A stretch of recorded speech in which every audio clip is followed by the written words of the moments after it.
Pengurus Forum Petani Kelapa Sawit Kabupaten Kutai Timur resmi dilantik di Ruang Maranti, Kantor Bupati Bukit Pelangi pada Sabtu 20 Juni 2024. Tampak di kegiatan itu dihadiri sejumlah pejabat tinggi termasuk Mahyudin selaku Ketua Dewan Penasehat DPP FPKS sekaligus Wakil DPR RI.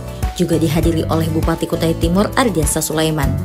Ketua FPKS Kalimantan Timur Asbudi mengatakan gelaran ini jadi momentum penting FKS Kutai Timur memperkuat kiprahnya dalam masyarakat.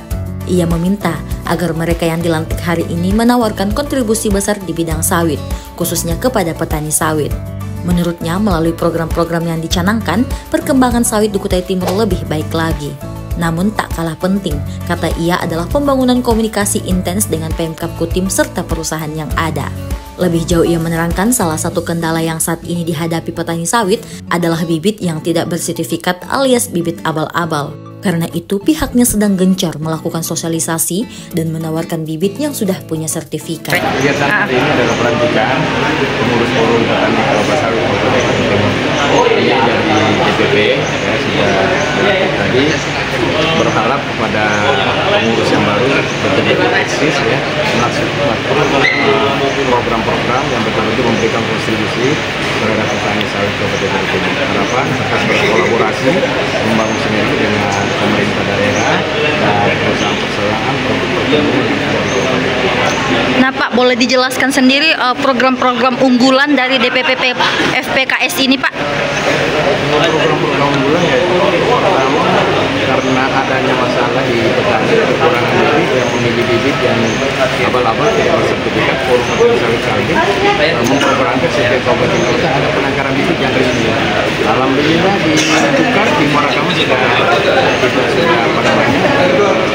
laksanakan dan di Kutai Timur juga sudah di dalam pendidikan. Sekarang di kabupaten bentuk publikasinya dalam bentuk apa Pak? Disosialisasikan ke masyarakat atau sekitaran warga FPKS aja? Sosialisasi ke masyarakat, sosialisasi kepada organisasi Kabupaten Kutai Timur. Sementara itu, Ketua FPKS terpilih Nasruddin ini mengatakan pengelolaan persawitan ini merupakan hal yang tidak gampang. Meski begitu, pihaknya akan terus mendorong. Apalagi Bupati Ardiansa Sulaiman berkomitmen meningkatkan sektor tersebut. Ia menerangkan bagaimana memberikan ruang industri sawit ke depan ini memang salah satu hal yang cukup menyenangkan, sekaligus menjadi tantangan. Sehingga pemerintah akan mencarikan opsi sebagaimana yang dijelaskan oleh Pak Bupati bahwa akan mendorong pabrik kelapa sawit untuk investor bisa berinvestasi di Kutai Timur. Dikemukakannya ancaman bagi mereka ketika lahan inti perusahaan juga sudah berproduksi dan kapasitas pabrik mereka sudah tercukupi. Ya, saya kira jelas arahnya ya bahwa pemerintah Kabupaten Kutai Timur memberikan ruang, memberikan support kepada teman-teman yang forum petani sawit ya, khususnya kepada pengurus yang memang petani sawit swadaya ya, memberikan ruang bagaimana industri sawit ke depan ini memang salah satu hal yang cukup menyenangkan sekaligus menjadi tantangan, sehingga pemerintah akan mencarikan opsi bagaimana yang dijelaskan oleh Pak Bupati tadi bahwa akan mendorong pabrik-pabrik kelapa sawit untuk bisa datang berinvestasi pada investor berinvestasi di Kutai Timur untuk bisa bekerja sama dengan para forum petani sawit yang ada. Tentunya karena kami petani swadaya ini tidak punya pabrik.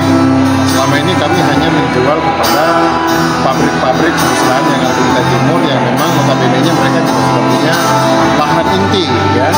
Jadi ancaman bagi kami ketika lahan inti mereka juga sudah berproduksi, kapasitas pabrik mereka juga sudah tercukupi, ya saya kira tidak ada tempat kami nanti untuk menjual hasil buah ini, sehingga memang pemerintah harus mendorong, memberikan ruang kepada teman-teman investor untuk membuka pabrik sawit di Kutai Timur ini. Dan nanti buahnya nanti kami akan memberikan kepada pemerintah. Sejauh ini kendala apa yang dihadapi oleh petani? Saya kira petani kalau urusannya urusan klasik sejauh ini hanya persoalan lahan yang memang kadang-kadang teman-teman petani sawit ini mempunyai lahan tidak memahami secara utuh tentang kawasan hutan itu sendiri. Jadi setelah nanti hasil buahnya sudah panen, barulah mereka mengurus surat. Nah, dalam pengurusan administrasinya baru mengetahui bahwa ternyata lahannya mungkin ada yang separuhnya masuk kawasan hutan dan sebagainya. Hanya persoalan itu. Kemudian persoalan pupuk yang begitu mahal dan sebagainya. Selain itu saya kira nggak ada masalah karena memang petani swadaya ini betul-betul petani mandiri, menanam sendiri, membuat jalan sendiri dan sebagainya. Kami hanya berharap bahwa bagaimana ke depan buah ini tetap harganya bisa stabil, ketersediaan pupuk ada, ketersediaan pabrik di Kutai Timur juga ada, itu saja. Kak, jumlah dari pengurus forum Kak berapa? Kenapa? Jumlah yang dalam Jumlahnya forum ada di jumlah. forum ini kan? Kalau jumlah yang ada di forum ini kurang lebih sekitar 100 pengurus ya. Itu tidak termasuk teman-teman yang memang pengurus PKS di kecamatan. Ya, ini hanya pengurus kabupaten, nanti ada ranting-ranting yang ada di kecamatan, sudah ada juga satu saat ini. Jadi kalau yang ranting ini kurang lebih sekitar 100. 100. Nah ini kan Pak terkait dengan pelantikan. Nah ini terkait dengan forum petani kelapa sawit itu mereka kan menghasilkan bahan mentah. Nah adakah inovasi atau langkah selanjutnya untuk menghasilkan bahan jadi yang diinovasi atau dari Bapak sendiri dari forum PKS sendiri Bapak itu? Ya emang sekarang kan kita tidak bisa pungkiri lagi bahwa sawit ini kan sudah menjadi industri. Nah industri ini kan ada hulunya, ada hilirnya. Sektor hulunya sekarang kami sudah di dalam forum petani sawit ini. Kita menanam sudah jadi buah. Nah ada industri hilir yang dihasilkan oleh buah itu sendiri, ada turunan, produk turunan.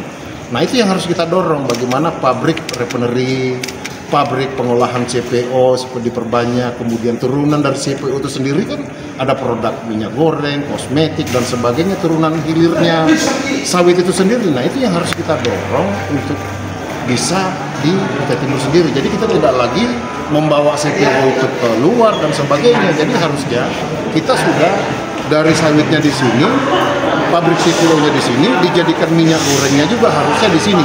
Kita kirim minyak gorengnya juga habisnya ke Jawa dan ekspor ke luar negeri juga harusnya sudah dari sini, tidak lagi dibawa CPO-nya keluar dari Pulau Kalimantan ini. Nah kedepannya adakah niat ingin membuat brand tersendiri dari komunitas Bapak?